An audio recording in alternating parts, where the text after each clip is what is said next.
Hello guys and girls and welcome to the semi-final match of the International Competitive Battling Association short ICBA Season 2, and we are up versus JohnnyGB and his Oregon Duckletts. And before we go into the whole thing, you already see this game is on Showdown. We sadly had to play on that and not on Wi-Fi. That is because in the area where Johnny lives there was like kind of a snowstorm thing going on, and yeah, he had a few days he had no electricity, and then he had like the Wi-Fi was not getting there. He couldn't connect to the school's Wi-Fi, so we decided that playing on Showdown is the best. He was actually already thinking about, like he was already thinking about taking a forfeit, but that is unnecessary if we can battle on Showdown, of course. But yeah, that of course means the usual shoutouts go to no one, because I don't need a Jenna if it's Showdown. I don't need someone else to record for me if it's Showdown. So yeah, shout out to me, I guess. Shout out to you guys. So we at least got those. But yeah, let's go into the whole team preview thing at the beginning. Or at the beginning, the whole history of between us two. Like you know, it's semi-finals, so if we lose, we are out. If we win, we are the finals. And yeah, in the game before, we actually played Johnny before in the regular season. There we actually lost, so this is a rematch. But this time we have the advantage going into this match, being the loser of last time, comparison to what happened last week in the quarterfinals, where we had the rematch as well, but we were the winner. And yeah, but yeah, that I had that of course in team building. I already knew what his plan of winning was last time. He had to probably change that up, because I will of course be aware of that strategy. But yeah, he has no idea yet how I plan to win, so yeah, that's basically the advantage in a rematch if you're going in as the loser. But yeah, let's go into team preview. If you want to know more about my team, why I brought these mons, what his biggest threats are, why this set, what my plan going into the game is, I of course uploaded a team builder yesterday, link for that is in the description. But for all which don't have time for that, we have an Agility, Vacuum Wave, Blaziken, not Speed Boost, Special Defensive, Melodic, an Offensive Yachiberry, Roserade, a physically defensive Ockerberry, Skarmory, then a Choice Band, Digglespie, and Dragonium Z, Dragon Dance, Physical, Latios. Looking at my opponent's squad, he brought the Greninja, which is Protein. Could be Torrent, I guess, as well, but there's never a reason to run Torrent or Protein. Then we got a Alolan Muk, the Zapdos, Seismitoad, Alolan Ninetales, and the Azelf. And if you can see, he brought a very similar team to last time, very close to me. Like, he brought the same 5 monsters last time. The only thing which changed is no Alolan Sandslash. Instead, he brought the Azelf.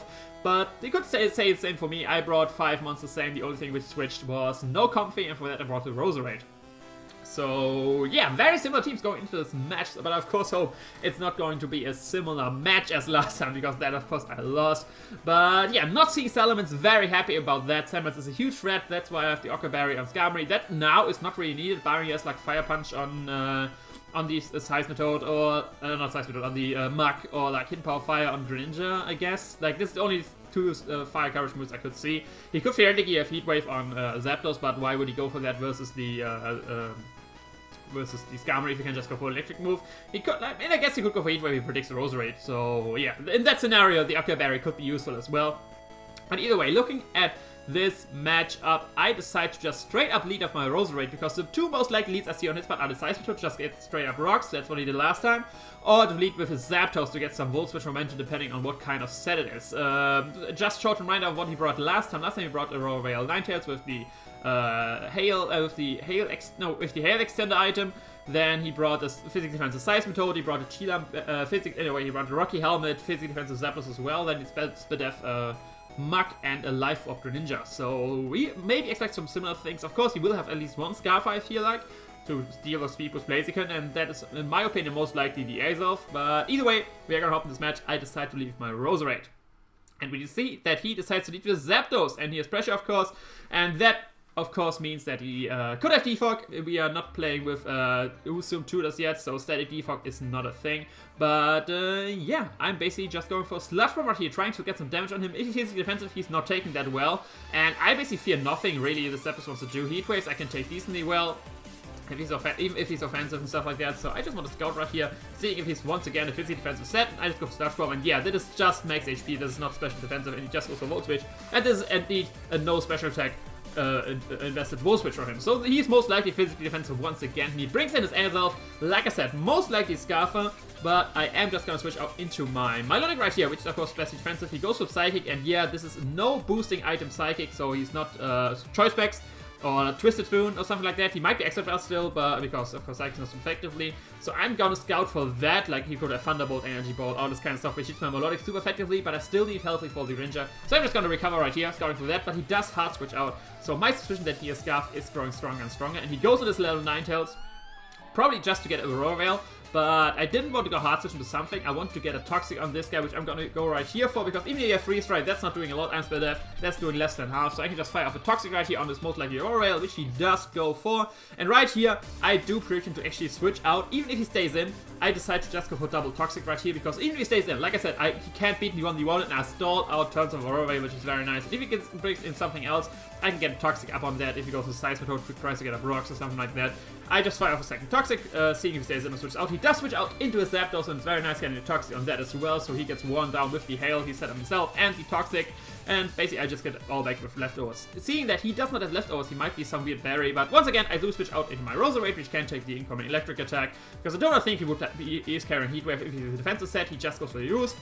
And I actually double out right here into Diggersby. And why do I double out is because, for one, there are two scenarios, mainly I double out, there are two scenarios what's going to happen right here. He's either going to switch into his Muk, Hard Switch, because he didn't want to take the Slash Bomb, which is his thing to take it on, or he just Volt Switches, in which case I can go into my Diggersby as well, and he gets more Toxic and Hail damage on himself, so that's why I'm going to double out into Diggersby right here, and like you can see right here, it's actually going to Hard Switch into his Muk, so that worked out very nice for me. Right here, I'm just gonna, I always pause too slow on the Showdown, let's make this a bit slower so I can pause at the right moment. I just do this fire of Frustration because I did not want him to switch out into his Zapdos, which is his most likely check to this, and it does more damage than Earthquake to the Seismitoad. So I do just fire off the Frustration right here. Sadly, does not kill because of the Aurora Veil. And yeah, he just fires a Knockoff, gets rid of my Choice Band, so now I can switch off moves, but I'm not as strong. I just fire off a second Frustration, because like I said, I still don't want him to go into Zapdos, and it does more overall to everything else. It would kill the Muk as well. He does switch into his Seismitoad though, which gets some Rocky Helmet damage on me, and yeah, not a lot of much on Seismitoad. I don't want a U-turn right here because I don't want Rocky Helmet damage on me. So Hard Switch once again into my Roserade, which can't take any hit. He just gets up his Rocks, and right here I just go for Giga Drain, try to kill this thing. But he lives on 1%, he gets, I get back to full health, which is very nice. He goes for Scald, and like you can see, he sadly does get the burn, which is annoying, because I'm not Natural Cure, and later in the game you will actually see where the burn is even more annoying. The Aurora Veil goes out, and with that we can say that he is Light Clay. He does go into his Muk right here. I decided to just go for a Slush Bomb. I was thinking about going for Hidden Power Ground, predicting the Muk, but seeing how low it was, it's not really worth it, because Hidden Power Ground, like Slush Bomb plus Hidden Power Ground, still kills him. So yeah, I just go Slush Bomb because it does overall the most damage to everything. If he wants to go into like Ninetales, get the Hail up, but yeah, now I can just go for Technician, Hidden Power Ground, and kill this Muk. So we are ahead 6 and 5. He of course has a Rocks up, he still has a lot of threats, he still has Greninja at full health, so yeah, we cannot be happy yet. He does go back into his Airself, and once again I do switch into my Melodic, which should be able to take any hit from this guy.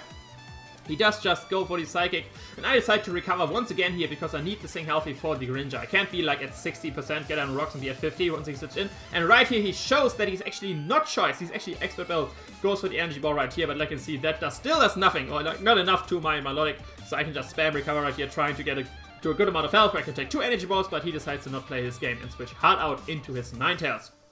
Right here I do hard switch out into my Skarmory, because once I expect him to go for the Aurora Veil, and I can take any hit from this either way. And here I can get a 2-for-1 defog, getting rid not only of the Aurora he sets up, but of the Rocks as well. So I'm just gonna go for that nice defog. Of course, some more hail damage on me, but Skarmory not that important, seeing that no Slant Slash and no Salamence here. He pops the Hidden Power Fire, pops my Occa Berry, which, like I said, not a big deal. There was really not nothing Occa Berry was worth it for. But yeah, I defog the things away, which is very nice. And right here, I do decide to think just Roost up to get back to a good amount of health. He just goes for Aurora Veil, and seeing I Roost up mainly here because seeing the Hidden Power Fire damage, even through the Occa Berry, that did 18%. That means without the Occa Berry, it's going to do 36. So yeah, I just deal with this 9-shot 1v1. So I just get one Roost. If he goes for an Aurora Veil, which he does, I can just defog that once again away. Like I said, this 9-shot is not beating the 1v1, and Toxic is wearing it down, so I can just Roost defog all over again while he is dying. I do go for defog right here, get rid of the Aurora Veil once again, and he just goes to the Azelf, and we all know what my switch into the Azelf is, even if he goes to Thunderbolt right here, which I don't think he has if he has shown Energy Ball. I do go into my Melodic once again. He does just go for his Psychic, And yeah, we basically play the recover game once again because I need one thing at good health, and at one point I want to get Toxic on this guy so I can keep recovering. But yeah, that's basically what I'm doing right now, just recovering to a point where I can take 2 energy balls. Right here he gets a very high roll with 48%, before he only did 41. He did get to a 42, so I think like the max roll is probably the 48 one. Right here I am at full health, so I can just fire off a Toxic. And then basically proceed to beat this ace of 1v1. Milotic putting in the finest of work with a lot of his mons, Toxic, basically everyone he has. Already the third one I'm Toxicing right here. And yeah, now he's Toxic. Now I can basically spam the recover. If he gets a crit at some point, that's going to be annoying. The more annoying part though is that if he would get a Spidef drop, because Spidef drop, that will force me to switch out. But I do just go for recover right here. Johnny is not decided to play the crit or Spidef drop game. Just let's go with his 9 tails.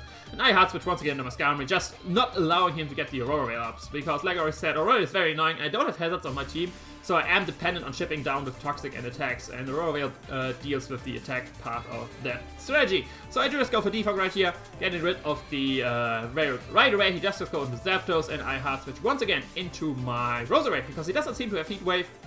He would have gone for that long ago already. So I just go into my Blurmshoe right here, and he fires off the Roost, wanting to be at full health once again. And yeah, I'm basically free to fire off another Sludge Bomb, doing over 50% to the Zapdos. With Toxic, I'm wearing it down with the Hail as well. Everything else doesn't like taking Sludge Bombs. He does sack the Seismitoad right here, which sadly lived on that 1%, so that was an additional sack right here. After the game, we actually looked at it, and he got one of the top lowest 3 rolls. I got those, the Seismitoad there. So a bit of unlucky hacks right here, and that's why the burn matters. Let's go to turn again. God damn it, we sack the Seismitoad, and Seismitoad dead. We get Hail and Burn damage. Now it's way too slow. God damn it, I hate Showdown for this. I'm not good at post-narrating Showdown matches. There we go, there's the Greninja, boom. And that's where the burn actually matters, because like you already know, I have the Yachi Berry, so I can take an Ice Beam from Approach and Life of Greninja, but at that percentage I'm at actually Ice Beam would kill me, so I cannot take this Ice Beam, so I am gonna hard switch out into my Milotic and seeing, but he most likely go for Ice Beam, but he actually does go for the Gunk Shot and misses. So that is kind of big, because first of all, Protein Gunk Shot would have killed my Roserade either way, so if I stayed in, it wouldn't have mattered, even if I would have been at like more health. Gunk Shot does like 70 to 80% to me, because I'm offensive variant.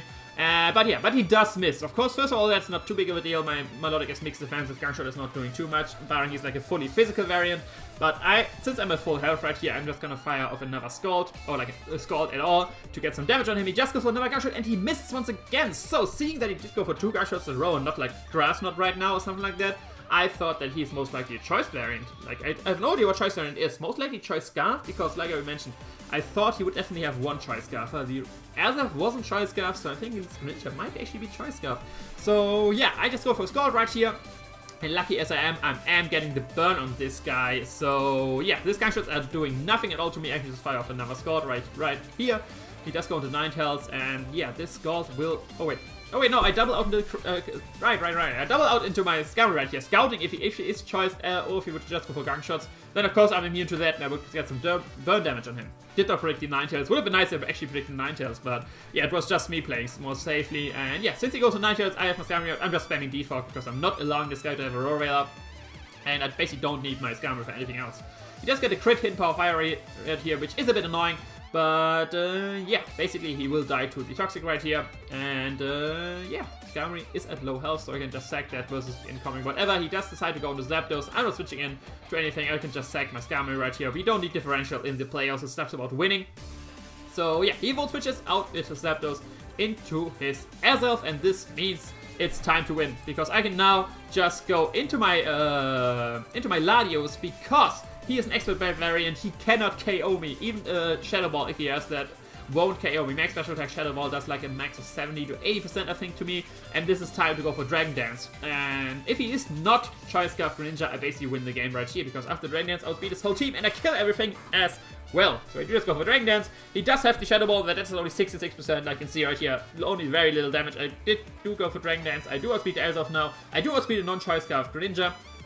And I basically proceed to sweep the game right here. At least that is my plan. He first goes into a Zapdos. I can go for a Dragon Claw right here, but because he's physically defensive, he can take that. He can even take a second one after a Hail and Toxic damage, but what he cannot take is a Dragonium Z, devastating Dragon Claw. We still have the Z Crystal on my Latios, and now is the time of truth. Does he have the, is the Greninja Choice Scarf, or is it not? He brings in the Greninja. If he's Choice Scarf Greninja, I'm pretty sure I can still win the game, because there's no move he can lock himself into which would win him the game. If he locks himself into a Gunk Shot, I can go into my Digger Speed and pick him off a Quick Attack. If he locks himself into a Water Shuriken, then I can go to my Roserade and kill him with Giga Drain. So if he's Choice, there's nothing that he can do to prevent me from winning, because otherwise Digger Speed just sweeps right here. And like you can see, he's not Choice Scarfed, I just go for Dragon Claw, and the Greninja is dead, and this means this is the 5-0 win for the Borussia Donphan versus the Oregon Duckletts in the semifinals of ICBA, and we are going to the finals, baby! We are playing for the championship spot, which we were aiming for the whole time. Very good game, very deciding game once again, but let me talk a bit more about the Gunk Shot misses, because like I saw, the Greninja was not Choice Scarfed. It was Grassium Z Grass Knot, so he did go for Gunk Shots, because after one Gunk Shot, my Melodic actually would die to a Grassium Z Grass Knot. Like, it just needs a little chip damage, and that's why I did go for a second Gunk Shot as well.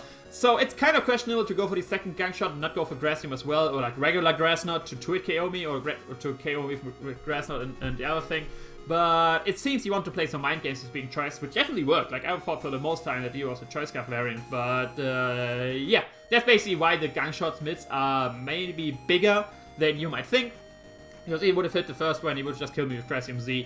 And yeah, this game would have definitely been a different one. Without my Melodic, I would have played a lot different than I did right here. But yeah, Melodic being the MVP of this match, in my opinion, even though Latios got the 3-mon sweep at the end. I think Melodic was just great, taking all the hits, toxicing all the mons. So I'm going to get the MVP spot to that mon. But as you can sadly did not even hit the field in this match. So yeah, can still play some secret games with like Blaze, Vacuum Wave in the finals potentially, in which we are facing the Golden State War Turtles and Dominic. We did not face him in the regular season, so thankfully no rematch. I'm very happy with that. It's a first match versus us two, and yeah, you can be looking forward to that next week. But yeah, definitely check out Johnny for his side of the match and all other content you can find right here. Like I said, he is a very nice guy, commissioner of the league, jammed a lot of teams for me, recorded some matches for me as well. So yeah, definitely check him out, give him a look and a shout, and yeah, that's basically all for me. If you enjoyed, leave a like, comment, subscribe, you know the deal. Hit me up on Twitter, Facebook, all the links are in the description, and I will see you another time, probably for the finals, and yeah, wish me luck, I'll see you there, ciao.